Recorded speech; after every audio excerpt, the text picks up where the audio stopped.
नमस्कार मित्रों, सार्थक एकेडमी की इस क्लास में आपका स्वागत है। इस बार काफ़ी लंबे अरसे के बाद मैंने फिर से शुरुआत की है। हालांकि सार्थक एकेडमी के साथ जुड़े हुए लोग जानते हैं कि एक निश्चित ब्रेक के बाद फिर शुरुआत होती है। करंट अफेयर्स की क्लास मेरा पूरा प्रयास होगा कि आपको हर वीक मिलती रहे और कुछ ऐसे टॉपिक पर आपसे चर्चा की जाए जिस पर शायद यूट्यूबर्स चर्चा नहीं करते। मेरा प्रयास होगा कि आपको चित्रों के माध्यम से भी समझाया जाए। कुछ नया प्रयोग है, थोड़ी बहुत त्रुटियां हो तो आप जरूर उस पर कमेंट बॉक्स में लिखें कि कहाँ सुधार करने की जरूरत है। आज करंट अफेयर्स का पहला टॉपिक ना सिर्फ इतिहास से बल्कि कला संस्कृति से भी जुड़ता है, इसलिए बहुत केयरफुली से समझना है कि क्या ऐसी घटना है और क्यों इतना इम्पोर्टेंस इसको दिया जा रहा है। आपको पता है, दो एग्जाम यूपीएससी, राज्यों के लोक सेवा आयोग और संघ लोक सेवा आयोग, इनकी नज़र में पर्यावरण और कला संस्कृति से जुड़े हुए मुद्दे सदैव चर्चा में रहते हैं और सदैव एग्जाम के लिए फेवरेट क्वेश्चंस होते हैं। इसलिए हमें कला संस्कृति और पर्यावरण से जुड़े हुए मुद्दों को हमेशा बारीकी से अध्ययन करने की जरूरत है। अगर आपको इन एग्जामों में देना है, बड़ा पद लेना है, तो राजनीतिक घटनाओं से भी ज़्यादा महत्वपूर्ण पर्यावरण की घटनाएं हो जाती हैं और कला संस्कृति से जुड़ी हुई कोई महत्वपूर्ण घटना हो जाती है।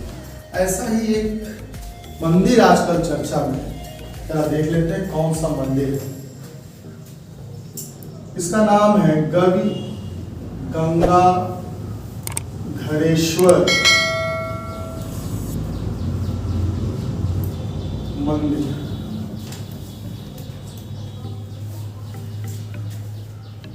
आज की ये क्लास एक मायने में और भी महत्वपूर्ण है कि मेरे कुछ स्टूडेंट मेरे साथ पढ़ भी रहे। थोड़ा बहुत हो सकता है कभी आपको वीडियो के बीच में आवाज़ सुनाई पड़े, तो मान के चलिएगा कि क्लास में कुछ लोग हैं और ये आपको लाइव क्लास में आपको दे रहा हूँ। ये सिविल के वो स्टूडेंट हैं जो सार्थक एकेडमी में तैयारी कर रहे हैं और साथ ही साथ मैं उनको किस तरह से पढ़ा रहा हूँ उसकी एक छोटी सी वानगी आपके साथ है लाइव क्लास के साथ। गवि गंगा धरेश्वर मंदिर कहाँ है, क्यों चर्चा में है और इसकी वास्तुकला क्या है, इन तीन चीजों पर अगर आप फोकस करते हैं तो आप एक कंप्लीट यूपीएससी आंसर की तरफ बढ़ते हैं। सबसे इंपॉर्टेंट प्रश्न है कहाँ? तो ये है कर्नाटक के बंगलुरु शहर। कहाँ है? कर्नाटक के बंगलुरु शहर। मैं एक बार कोशिश करूंगा कि मैं आपको एक बार दिखाऊं कि ये कहाँ है।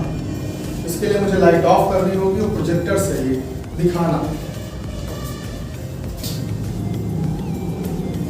ये आपके सामने इस समय दो मंदिर का युग दिख रहा हो, वास्तव में ये एक ही मंदिर है और इसका नाम है गवि गंगा धरेश्वर मंदिर। इंपॉर्टेंट क्या है, क्यों चर्चा में है? दरअसल 1537 में कैंपेन गोड़ा नाम के एक सामंती राजा ने बंगलुरु शहर की स्थापना की। कैंपेन गोड़ा 1537 में, मुझे उम्मीद है आप लिख रहे होंगे, मैं भले न लिखूं, लेकिन 1537 में कैंपेन गोड़ा ने बंगलुरु शहर की स्थापना की। ये एक सामंती राजा था।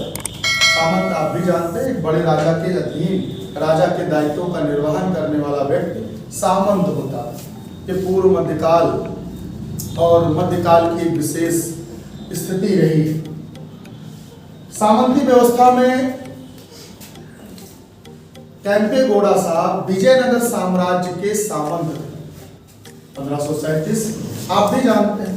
विजयनगर साम्राज्य की वास्तुकला को दो रूपों में सबसे ज्यादा महत्व मिलता है। पहला शैलकृत मंदिर है, दूसरा खगोलीय घटनाओं पर आधारित मंदिर बनाने के लिए ये जाने जाते हैं। तो क्या इस मंदिर से भी कोई खगोलीय घटना जुड़ती है? दरअसल यही इस मंदिर की विशेषता भी बना देती है। खगोलीय घटना ही इस मंदिर की विशेषता है। इस लाइन को गौर से समझिएगा। दरअसल हर मकर संक्रांति को इस मंदिर में, गवि का अर्थ होता है गुफा, पहले इसको समझ ले फिर समझेंगे तो ज्यादा अच्छा रहेगा। गवि का अर्थ होता है गुफा। ये गुफाओं में बनाया गया एक शिवलिंग है, मंदिर है गंगा धरेश्वर, गंगा जिसके सिर पर हो, भगवान शिव। हर मकर संक्रांति को गंगाधरेश्वर मंदिर में जो शिवलिंग है, उस शिवलिंग के ऊपर सूर्य की प्रकाश, सूर्य की किरण अंदर आती है। मतलब इस मंदिर की वास्तुकला इस तरह से है कि इस शिवलिंग पर, जो इस मंदिर में है, इस शिवलिंग पर गुफा के अंदर सूर्य का प्रकाश पड़ता है, और सिर्फ एक दिन, और वो भी है मकर संक्रांति। मकर संक्रांति के दिन इस घटना को ही सूर्य मज्जा कहते हैं। सूर्य मज्जा कहते हैं। मज्जा का अर्थ आप भी जानते हैं, स्नान। सूर्य स्नान कराते हैं किसका? भगवान शिव का। परिणाम स्वरूप 10 मिनट तक शिवलिंग चमकता है। उसके बाद जैसे सूर्य की गति उस अक्षांश, उस देशांतर से हटती, तुरंत ही वो चमक चली जाती। लेकिन 10 मिनट की इस घटना के लिए बहुत दूर दूर से लोग इस भौगोलिक घटना, इस खगोलीय घटना को देखने के लिए आते हैं। इस बार यह घटना नहीं हो पाई, इसलिए यह मंदिर चर्चा में आ गया है। इस बार यह घटना इसलिए नहीं हो पाई क्योंकि बंगलौर शहर में बादल थे। बादल होने की वजह से सूर्य का प्रकाश धरती पर आया नहीं, और जब आएगा नहीं तो इस मंदिर पर यह घटना नहीं घटित होगी। अब मुझे उम्मीद है कि आप समझ गए होंगे कि इस मंदिर की इंपॉर्टेंसी क्या है। मैं आपको रिकॉल कराता चलूं फिर से जल्दी से। पहला, इसका नाम क्या है। दूसरा, किसने बनवाया, वास्तुकला की दृष्टि से क्या है। विजयनगर साम्राज्य के सामंती शासक केम्पेगौड़ा ने बनवाया। केम्पेगौड़ा आप भी तो जानते हैं, बंगलौर के एयरपोर्ट का नाम भी इन्हीं के नाम पर रखा गया। केम्पेगौड़ा ने ही बंगलुरु शहर की स्थापना कराई थी 1537 में, 1537। मुझे उम्मीद है ये पॉइंट आपने नोट कर लिए होंगे। इस मंदिर की खासियत है सूर्य मज्जा, मतलब सूर्य की एक किरण शिवलिंग पर पड़ती है, और ये घटना मकर संक्रांति की होती है। कब होती है? मकर संक्रांति को। चर्चा में इसलिए है क्योंकि इस बार यह घटना नहीं हुई। एक इंपॉर्टेंट फैक्ट आपको मिलता है, कभी कभी यूपीएससी करंट की घटनाओं से क्वेश्चन को उठाता है, लेकिन करंट का विषय नहीं रखता। वो आपसे पूछ सकता है कि निम्नलिखित में से किस राजवंश ने खगोलीय घटनाओं के आधार पर या खगोलीय घटनाओं को केंद्र बिंदु में रखते हुए अपनी वास्तुकला को डिजाइन किया था। तो वो राजवंश है विजयनगर। वो राजवंश कौन सा है? विजयनगर। इनके प्रत्येक भवनों में कुछ ना कुछ खगोलीय घटनाओं के संकेत मिलते हैं, जिनका इन्होंने खूब प्रयोग किया है। ये उस कालखंड विजयनगर साम्राज्य के दौर की ज्ञान और वैज्ञानिक सोच को भी दिखाता है। अगले टॉपिक पर हम लोग चलेंगे और कोशिश करेंगे पहले आपको चित्र से समझा दें, फिर आगे बढ़ें। आपके सामने एक ब्लैक होल का चित्र दिखाया गया है। आजकल ये काफी चर्चा में है। नासा के चंद्र-2 मिशन के द्वारा एबेल आकाशगंगा 222 नई आकाशगंगा खोजी गई। लेकिन यह आकाशगंगा इसलिए चर्चा में है कि इसमें सुपर मैसिव ब्लैक होल नहीं है। पहली ऐसी आकाशगंगा होगी जिसकी खोज हुई हो और उस आकाशगंगा के केंद्र में ब्लैक होल ना हो। आपको भी पता है, जब तारे का द्रव्यमान, दरअसल 3 तरह के इस ब्लैक होलों की परिकल्पनाएं दी गई हैं। उनमें से पहला है परमाणुक। जब किसी परमाणु में की डेथ होती है या परमाणु के आकार का ब्लैक होल होता है, उसे हम कहते हैं परमाणुक। लेकिन जब तारक अर्थात किसी तारे की मृत्यु हो और सिर्फ तारे तक की उसकी सीमित अवस्था हो, आप भी जानते हैं, हम लोगों ने भी पढ़ा है भूगोल में कि जब मास ऑफ सन, एक किसी तारे का द्रव्यमान सूर्य के द्रव्यमान का 20 गुना हो जाता है, तब वो ब्लैक होल की तरफ परिवर्तित हो जाता है,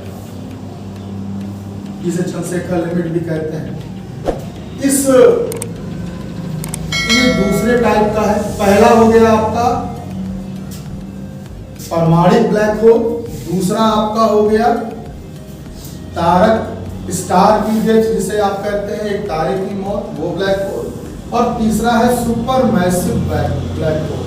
माना जाता है, बहुत से विद्वानों खगोल शास्त्रियों का मानना है, सुपरमैसिव ब्लैक होल सामूहिक तारों के अंत के लिए उत्तरदायी होता है।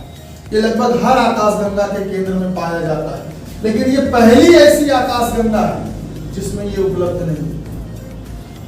तो super massive black hole able आकाशगंगा में नहीं है, ये आपके लिए बेहद इंपॉर्टेंट है। मुझे उम्मीद है कि ये वाला पॉइंट भी आप याद रखेंगे। अगली घटना की तरफ हम लोग आगे बढ़ते हैं और फिर अगले चित्र को देखकर ही समझेंगे। इस डैम को बड़े गौर से देख लीजिएगा, ये आजकल बड़ा चर्चा में है। ग्रैंड इथोपियन रेनेसा डैम किसी का नाम है, ग्रैंड इथोपियन रेनेसा डैम चर्चा में क्यों है? मैं भी आपको मैप के जरिए वो भी समझाऊंगा कि ये चर्चा में क्यों है। दरअसल आपको भी पता है कि ब्लू नील नदी या ब्लू नाइल नदी 3 देशों से होकर बहती है, इथोपिया, सूडान और फिर मिस्र में। ठीक, लेकिन मिस्र के क्षेत्र में तो उतना ज्यादा उसका इफेक्ट है नहीं। आपको भी पता, खार्तूम सूडान में ही वो मिल जाती है, नील नदी में परिवर्तित हो जाती है। लेकिन जल भार अगर ब्लू नील पर यह डैम बना दिया जाए तो क्या आपको नहीं लगता कि नील नदी का जलस्तर कम हो जाएगा? इसी तरह चित्र से समझ लें, तब आपको विवाद की स्थिति समझ में आएगी। ये व्हाइट नील आपको दिख रही है और ये आपको दिख रही है व्हाइट ब्लू नील। खार्तूम एक जगह है, ये सूडान में स्थित है। सूडान की इसी जगह पर व्हाइट नील और ब्लू नील मिल जाती है और मिलने के बाद नील नदी बन जाती है। ये लेक ताना है जहां से ब्लू नील निकलती है और इथोपिया से निकलती है। इसके इसी पॉइंट पर ये डैम बनाया जा रहा है। इस डैम के निर्माण से इस नदी का जलस्तर गिरेगा और मिस्र में नील नदी की द्रोणी में होने वाली खेती के लिए सिंचाई का जल प्रभावित होगा। इसलिए सूडान, मिस्र और इथोपिया के बीच ये एक विवाद का स्थल बना हुआ है। मुझे पूरा यकीन है कि आप इस पूरे प्रकरण को आप समझ गए होंगे कि मैंने क्यों कहा कि इससे 3 देश प्रभावित होते हैं। आप थोड़ा सा कंफ्यूज हुए होंगे कि सर मिस्र में तो ब्लू नील जाती है, तो मिस्र की ब्लू नील नदी नहीं है, लेकिन जल तो नील नदी के द्वारा मिस्र में जाएगा और उससे सिंचाई की कई परियोजनाएं उस द्रोणी सेक्टर में मुहाने के ठीक पहले मिस्र ने की है, जहां जलस्तर कम होने के कारण इस डैम से सिंचाई बाधित हो। तो अब इसको जरा सा समझ लें और पॉइंट वाइज इसको नोट भी कर लें कि ये क्या है। तो सबसे पहले हम समझेंगे कि विवाद क्या है। लिखते चले, आप इसे नोट कर सकते हैं। इस डैम के कारण 3 देशों के बीच विवाद हुआ है। कौन सा डैम है? Ethiopian Renaissance dam. इसी को ग्रैंड इथोपियन रेनेसा डैम भी कहते हैं। इसके कारण 3 देशों के बीच विवाद है। ये विवाद इथोपिया, सूडान और मिस्र के बीच है। यह डैम ब्लू नील नदी पर बनाया जा रहा है।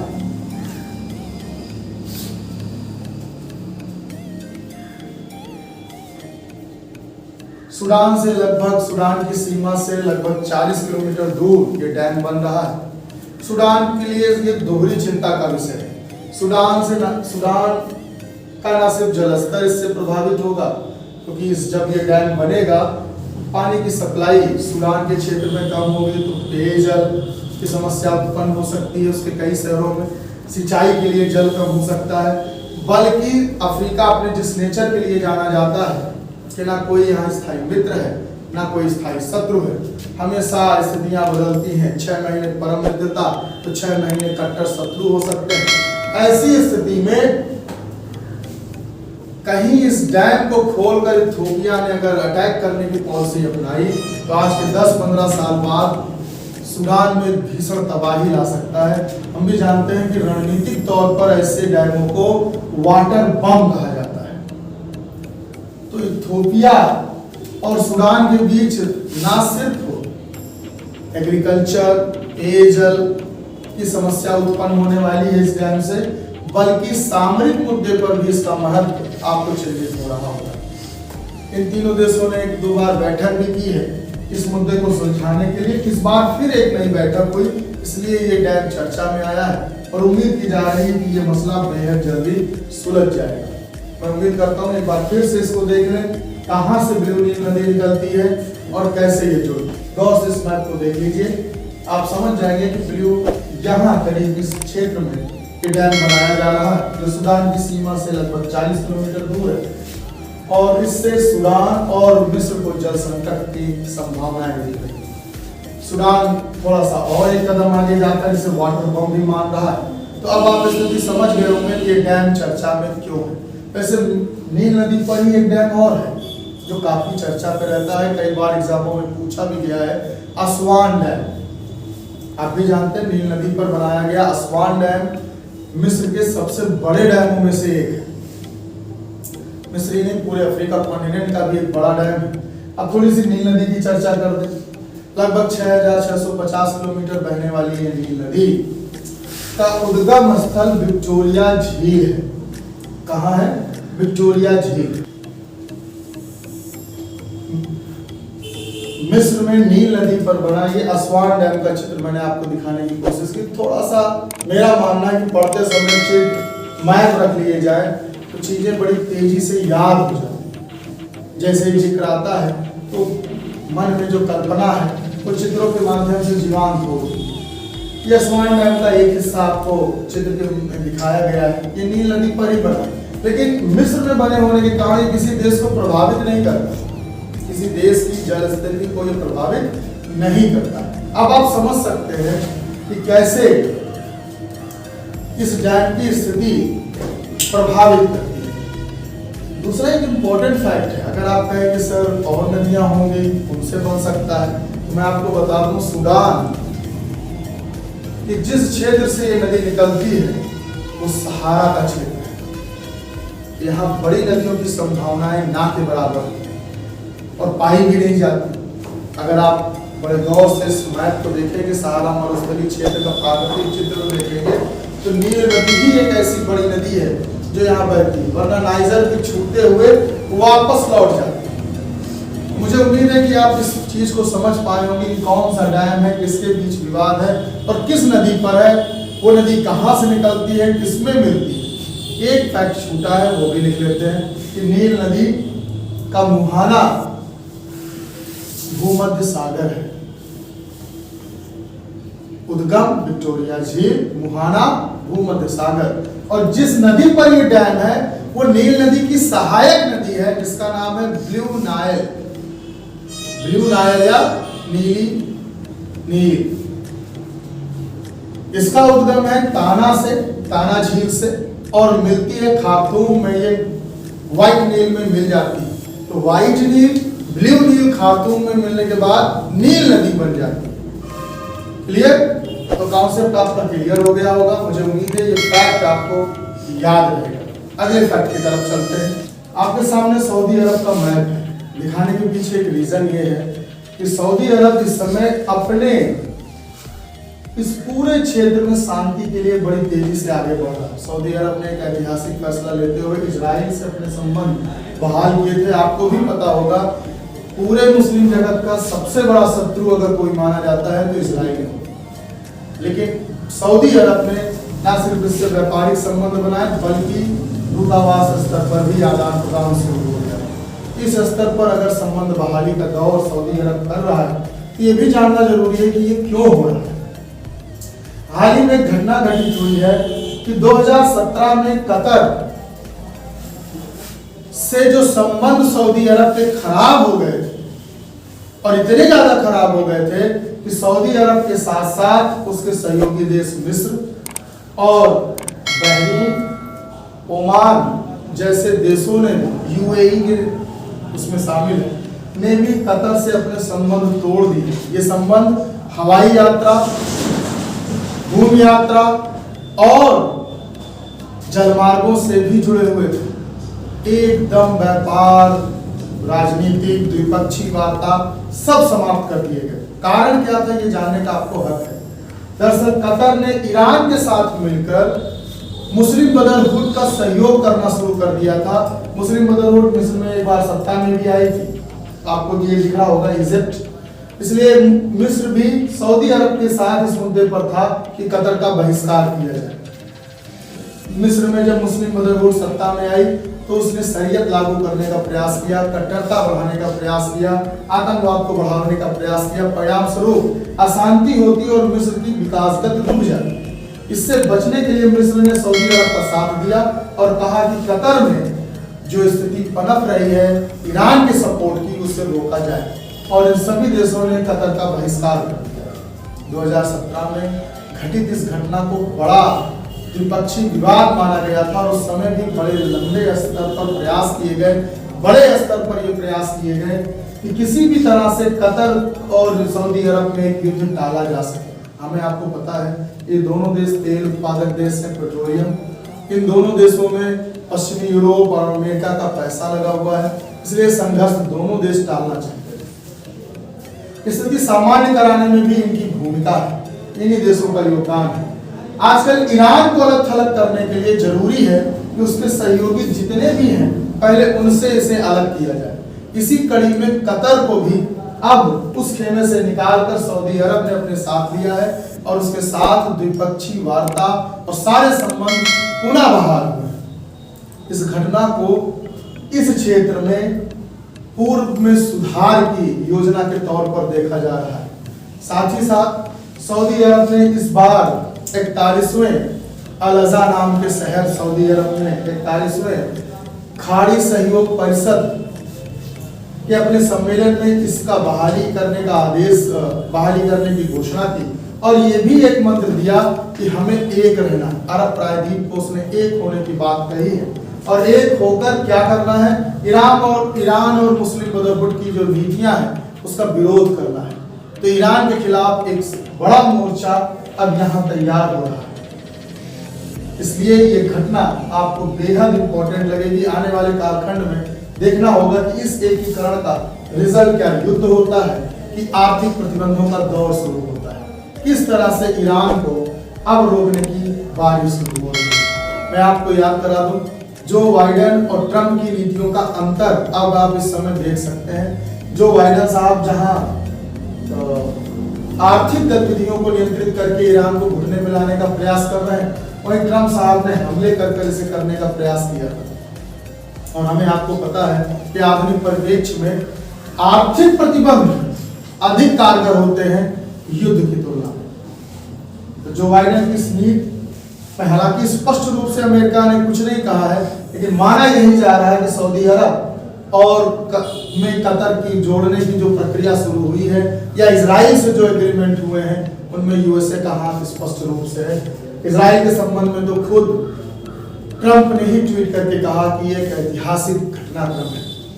मुझे उम्मीद है इस मैप को एक बार फिर से देख लें। ये है सऊदी अरब, ये है वो खाड़ी जिसकी मैं चर्चा कर रहा हूँ, खाड़ी सहयोग। इसमें यूएई है, ओमान है, सऊदी अरब है, बहरीन है, सॉरी बहरीन ऊपर है, कतर है, ये सारे देश इसमें शामिल हैं। मुझे उम्मीद है कि आज के टॉपिक आपको एकदम क्लियर समझ में आए होंगे, कॉन्सेप्ट क्लियर हुआ होगा। ये टॉपिक ऐसे टॉपिक हैं जो आज एक लाइन की घटनाक्रम में दिख रहे हैं, लेकिन कल ये एक बड़े कारण को जन्म दे सकते हैं। इसलिए डीपली समझते चलें। जून में कई एग्जाम हो रहे हैं, बड़े एग्जाम भी आने वाले हैं, संघ लोक सेवा और राज्य लोक सेवा आयोग के एग्जाम, उनमें भी इनकी अच्छी खासी भूमिका हो सकती है। मेंस वगैरह में भी इससे जुड़े हुए टॉपिक अंतर्राष्ट्रीय संबंध के तौर पर उठाए जाते हैं, इसलिए इसे समझना बहुत जरूरी है और समझें। और मुझे उम्मीद है अगर आपको समझ में आया हो या कोई डाउट रह गया हो तो जरूर कमेंट करके बताएं, जिससे अगली वीडियो में मैं आपको और अच्छी तरह से समझा सकूं और आपके डाउट को क्लियर कर सकूं। साथ बने रहने के लिए बहुत बहुत धन्यवाद।